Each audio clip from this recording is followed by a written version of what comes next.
All right, everyone, that's a wrap on season 1 for Truth and Tone. We did it. We did it. That was a fun season. It was. And we wanted to take some intentional time to be able to talk through what was season 1 like for us. Yeah, kind of a debrief of sorts. Yeah. And I really enjoy that we're doing this because it feels like, this is an intentional end to season 1. Right. And I feel like it also is exactly how we want Truth and Tone to be, like you're sitting down having a conversation with us and you get to see a peek behind the curtain. Yeah, definitely. So, Becca, what did we learn about making a podcast? Oh, so much. I think one of the greatest things that I learned was how much goes into making a good podcast. Oh my goodness. Like, it's not just getting cool equipment. It's like actually sitting down, preparing the episode, preparing the questions, thinking about where we want to go with certain things, and then having to then edit and realize, shoot, you know what? I think we should redo the episode. And we did that several times. Yeah. We did this season. So yeah, I don't think a lot of people go into understanding that aspect of it. And then also, you and I recorded these episodes at the end of a workday when we were parenting 3 children. Sometimes these kids were a little bit of a nightmare. Yeah, especially like in the evening times where you're like, wow, they are unhinged tonight. And we know that we're going to be recording after this. Like, how do we rally? And all we've got to do is like, okay, let's clean the house. Let's take like 5 to 10 minutes just to chill and ask ourselves, are we okay? Did we do it? Are we ready to go record? And then we went to go do it. Yeah. And I think we survived most of the time. Yeah.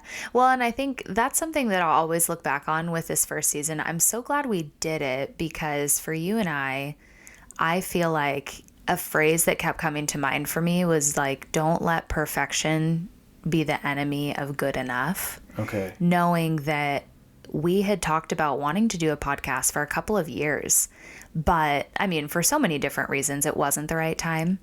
And now I think I realized this stretched us in so many different ways. It grew so many new skills, even just the skill of extemporaneously speaking. That's very different from the work that you and I both do. And I liked being challenged in that way. Yeah, you and I are really thoughtful with our words, and we like to sit with things and let things kind of brew or bubble for a little bit. Thinking about you as a writer who gets to sit down and think about what you're going to say, how you're going to say it, the words you're going to use, and taking your time to really play with the material that's in front of you. For me, I can say kind of the same thing because for preaching, I sit down, I exposit the text, I look at all these commentaries and things, and then I put together a sermon, and I'm writing an entire manuscript of what I'm going to say. And I'm very manuscripted. I enjoy doing that because I really want to think through things well. But the challenge with the podcast is that there are some questions that you will have a direct answer to, but then it requires you to speak more on it and to reflect, and you're recording it. So there's not really like I can go back and just kind of stop. It's like, no, we're recording. Like, yeah, we edit some things, or we've said, oh yeah, I don't really want to say this. So there's portions of things that you didn't hear, but yeah, it's tough. Well, and even the self-editing thing, I find that I do that for myself a lot because I want to be thoughtful in what we're saying. And I have in the back of my mind, like, okay, I really care about those that are listening and I want them to feel seen. I never want them to feel shame of any kind, Right. Especially given the type of conversations we're having. Yes. Because when you talk about spiritual things, it's inevitable that it's going to raise a lot of emotions for people, just given the experiences that they have walking into these conversations. And some of them can even be really triggering. And so that was a good challenge to also recognize there are going to be certain things that we say that we're not going to say it perfectly. Yeah. And we are learning to be more okay with that because it's human and because we can also show in real time the power of learning and growing. And we don't say enough of maybe what we really want to say. Yeah. Yeah, like a lot of the times I feel like we'll look back on episodes, or when I'm done editing them, we'll both listen to it and it will be like, we should have said more here. You know, was there an episode for you like that where you were looking back on the whole thing and realizing, was there something that I could have added here or something that I could have Yes. revisited? Oh, and it has totally stuck with me. I remember when we were recording the interview with Brian and Rachel about spiritual intimacy within marriage. And there was this really tender moment where we had asked the question of like, so what do you do if there's one person in a marriage who genuinely wants to seek the Lord and grow in their faith? They want to develop a deeper intimacy with their spouse, but the other partner has no interest.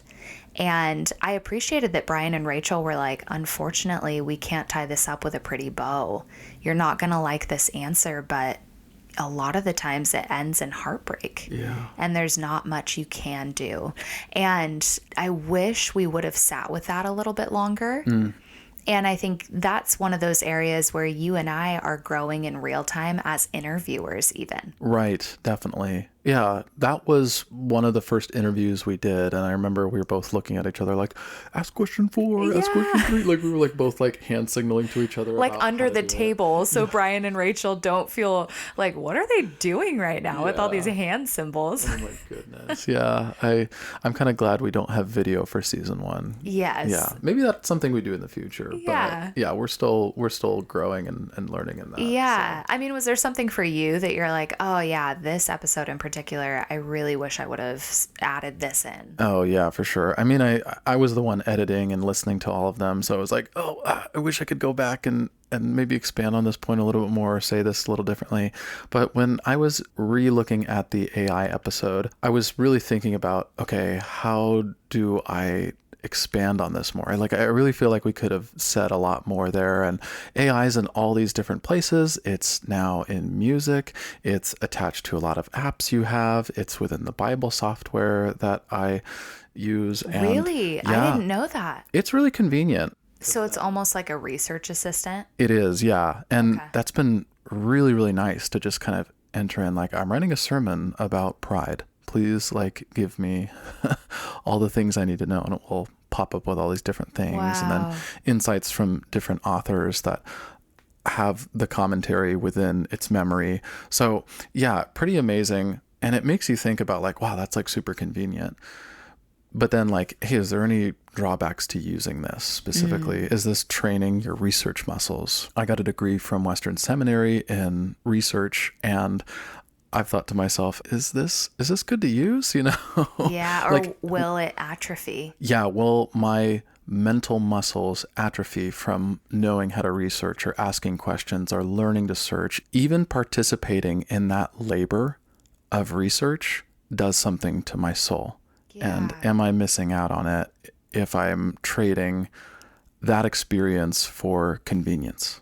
Yes. And I think that's why that episode in particular was challenging, is because AI is always changing. Yes. And so even since we recorded that episode, I've noticed that within ChatGPT, there's now this little disclaimer statement at the bottom of it that says ChatGPT can be wrong. Yeah. Be sure to double check, or something along those lines of like, Yeah. hey, make sure that you really understand what you're doing. Or we don't even talk about how, like, AI is now into music and it's like replicating all of these songs. I mean, I was showing you that one country song that has hit the billboards as like one of the top music artists or whatever, and it's not even a real person. It's an AI artist that has created this stuff. And when we listened to it, it was like, oh wow, this is like really good. It's a good song. So then you feel twisted inside. Yeah, you're like, should I like this? Yeah, it's interesting. But, you know, I went and I listened to a lot of the other songs from the AI artists. They all sound the same. See. Yeah, it's just that song for some reason just took off, but then there's like 12 other songs that sound exactly like it, have the same flow, and almost have kind of the same lyrics. So it's like, oh, interesting. there could be so many things there. I like how the song sounds. I like the lyrics to it, but it's a totally different experience knowing that it's not a human.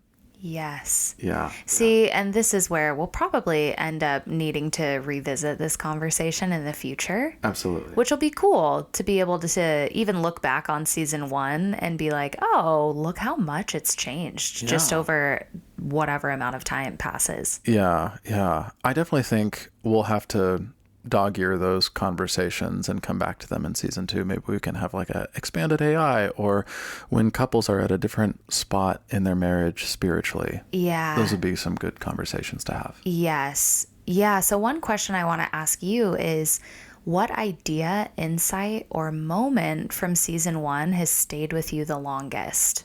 Oh, interesting. You know, I will probably have to say this was one of my favorite episodes to record, but it was the canceled and called out episode. Okay. Yeah, I really liked that one because it really made me think about why we're doing this podcast. And I think our culture today is really, really reactive to a lot of different things. Like I go on social media now and it's just outrage. Why I'm upset about the world and life. Maybe a poem that reflects on how I'm feeling right now. More outrage, presidential stuff. And you're like, oh man, we have a lot of different content creators responding to things in the world, and they are often responding off other content creators that are voicing their opinions. And I think debate and being able to talk about ideas freely is such a gift, such a privilege, such a wonderful thing. However, we ultimately use it to put down other content creators. We call other people out. We shame them publicly online. We want to make other people look stupid. And I was really compelled and thought about what we want this podcast to be and how it can be a space for talking about things we disagree with in a kind manner, and really thinking about how we uphold someone else's views if we disagree with them. Mm-hmm. I think that's what a lot of truth and tone can be. Yeah. Yeah, because how we communicate really does matter. And there's so many accounts out there that are rage baiting, or they exist to, kind of put forth their worldview. And that's fine. But I think I really like how we ended the episode in saying that, no, we need to be called out or called up. And we need it because ultimately, even if we don't agree with the feedback, it refines us. It makes us think about things. It's an opportunity to grow. Right. And I'm sure even on this podcast, we might even get some pushback on stuff. Yeah. Or we might have people singing our praises. But regardless, it's always a good thing to think about, okay, how should I phrase this next time? What should I say? Right. And I don't know if we'll need to get to a point where we'll need to issue public apologies on the podcast for something. But it really does matter how we say things. Right. Not just what we say. Yeah. I like that has stuck with you, because I think that episode, it continues to be pervasive, not only within culture at large, but also within Christian culture. Absolutely. So yeah, I get it. Yeah. What about for you? Was there an episode that you really liked, or something that kind of stuck with you? Yeah, mine would be from The Deals We Make with God. Oh, I loved that episode. Yeah, that one was probably my favorite and has really stuck with me because I didn't realize, it was kind of this big aha moment for me of, I do this. And it is so underlying. Like I don't realize that I'm doing it in the moment.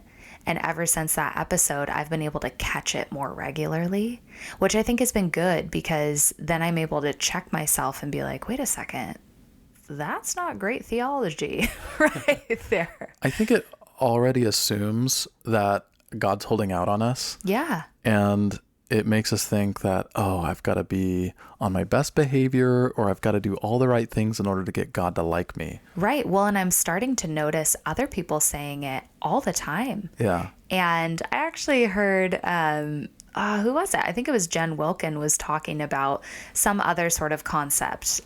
And she gave the example of it's as if we're enacting Christian karma.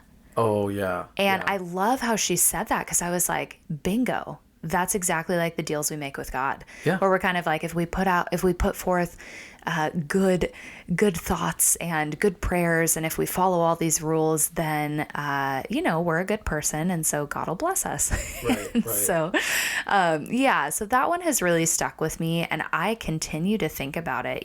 I think about it in so many different ways, like even in our parenting. Oh, yeah. Where I'm like, shouldn't this be working better by now? Like, Yeah. I'm trying to do all these things with our children, and then sometimes it backfires, and I'm like, wait a second, oh no. So yeah. When I've caught myself making deals with God, I look at myself and think, oh man, I'm being so silly right now. This is so funny.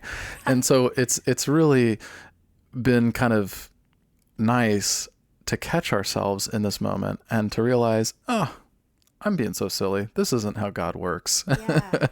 And it gives me a moment to pause and realize, no, this is actually the type of God I serve, and I can't control him. Mm-hmm. That's been the most convicting part of it, because we often use things like prayer as like an ability to be like, okay, let's roll the dice. Let's see what happens. Everyone just keep praying, and then it will happen.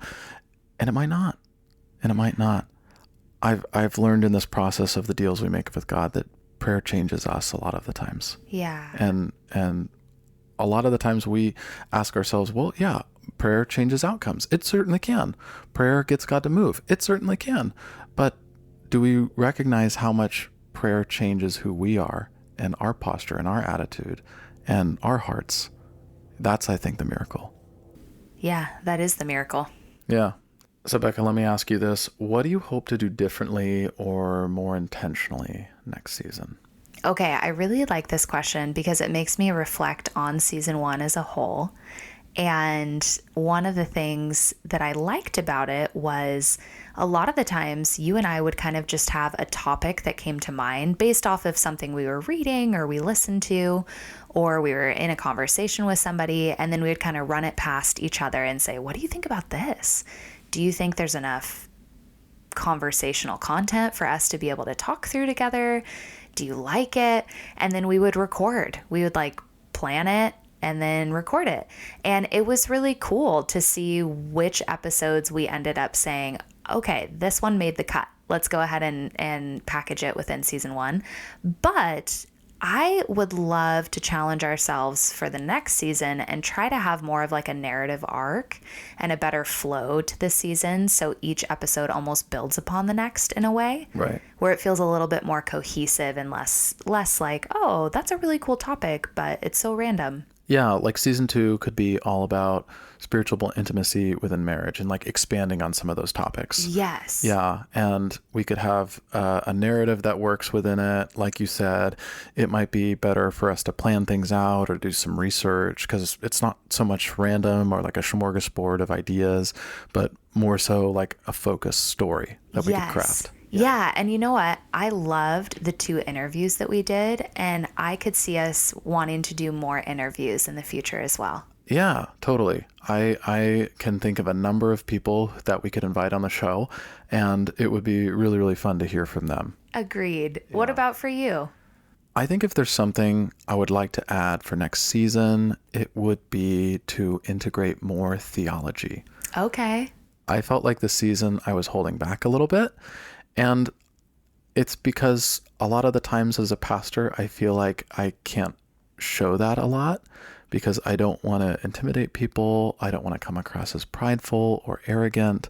So this podcast has been an exercise for me in learning how to share the deep things of God without having it feel like I'm on some sort of ivory tower that no one else can come and touch me with.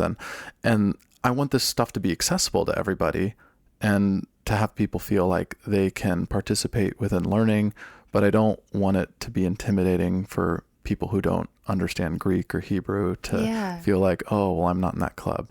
I care a lot about that as a communicator and as a pastor. And for me, I don't want that to be a stumbling block for people coming to know Jesus.